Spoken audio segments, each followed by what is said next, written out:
Taller Simulación Renal.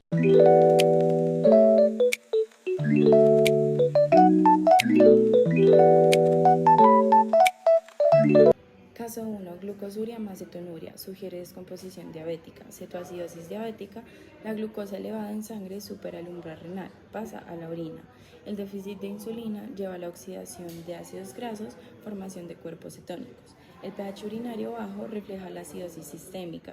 La leucocituria más esterasa positiva más nitritos más bacterias gram negativas indica infección urinaria por bacilos gram negativos, muy probablemente E. coli.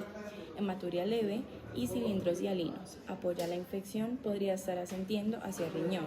Más que una simple cistitis, el diagnóstico infección urinaria complicada en paciente diabético con cetoacidosis diabética. Fisiopatología. En este caso, la deficiencia de insulina conduce a una hiperglucemia marcada que supera el umbral renal, generando glucosuria. Al no poder utilizar la glucosa como fuente energética, el organismo recurre a la lipólisis, produciendo ácidos grasos que en el hígado se transforman en cuerpos cetónicos, responsables de la acidosis metabólica y del pH urinario bajo. La glucosuria crea un medio favorable para el crecimiento bacteriano y en este contexto la infección por bacilos gram negativos reductores de nitratos como E. coli provoca una infección urinaria complicada, evidenciada por leucocituria, nitritos y bacterinuria. La presencia de cilindros hialinos y leucocitarios sugiere afectación tubular y posible compromiso renal.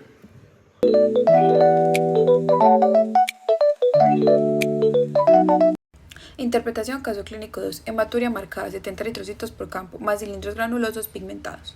Sugiere lesión glomerular o tubular. Los cilindros granulosos pigmentados se asocian a necrosis tubular aguda o daño renal intrínseco. Glucosuria sin cetonuria y sin infección. La glucosuria en orina indica hiperglucemia, pero al no haber cuerpos cetónicos ni acidosis, no es una cetoacidosis diabética. Puede darse a diabetes mellitus mal controlada o daño tubular que impide reabsorber la glucosa. Ausencia de leucocituria y bacterias descarta una infección urinaria. Diagnóstico más probable: glomerulonefritis o daño tubular agudo en un paciente con diabetes mellitus. Hematuria glomerular más cilindros granulosos más glucosuria sin cetonuria. Ahora, fisiopatología. En este caso, la glucosuria refleja un mal control metabólico de la diabetes, aunque sin llegar a cetosis. Además, la hematuria significativa con cilindros granulosos pigmentados indica daño glomerular y tubular, pues los eritrocitos atraviesan una membrana basal glomerular lesionada y se moldean en los túbulos formando cilindros, lo que es característico de una glomerulonefritis o de una necrosis tubular aguda. La densidad elevada sugiere orina concentrada, sin evidencia de infección, lo que es cistitis o pielonefritis como causa.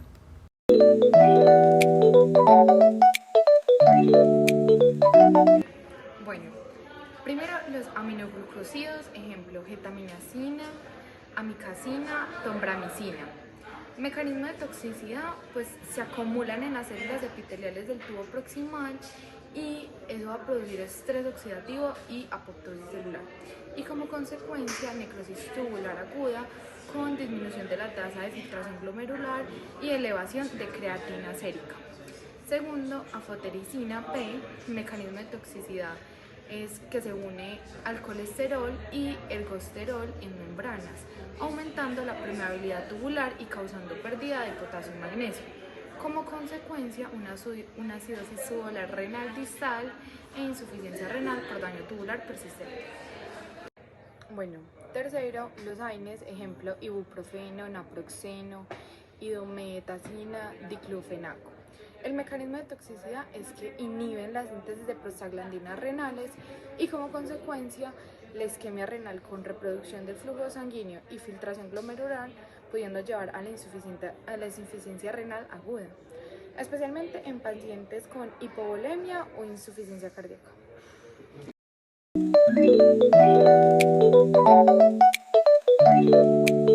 Perfecto, vamos a hablar de tres características clínicas de la insuficiencia renal crónica. Inicialmente puede haber poliuria nocturna, esto dado por la incapacidad de concentrar la orina, y conforme progresa la enfermedad aparece la oliguria. Segundo, la deficiencia en la producción de la eritropoyetina conduce a anemia normocítica y normocrómica, con síntomas de fatiga, palidez y disnea. Y tercero, por la disminución de la filtración renal y la alteración del metabolismo de la vitamina D, aparece la hipocalcemia e hiperfosfatemia, lo que causa osteodistrofia renal. o sea, dolor óseo, fracturas patológicas y calcificaciones.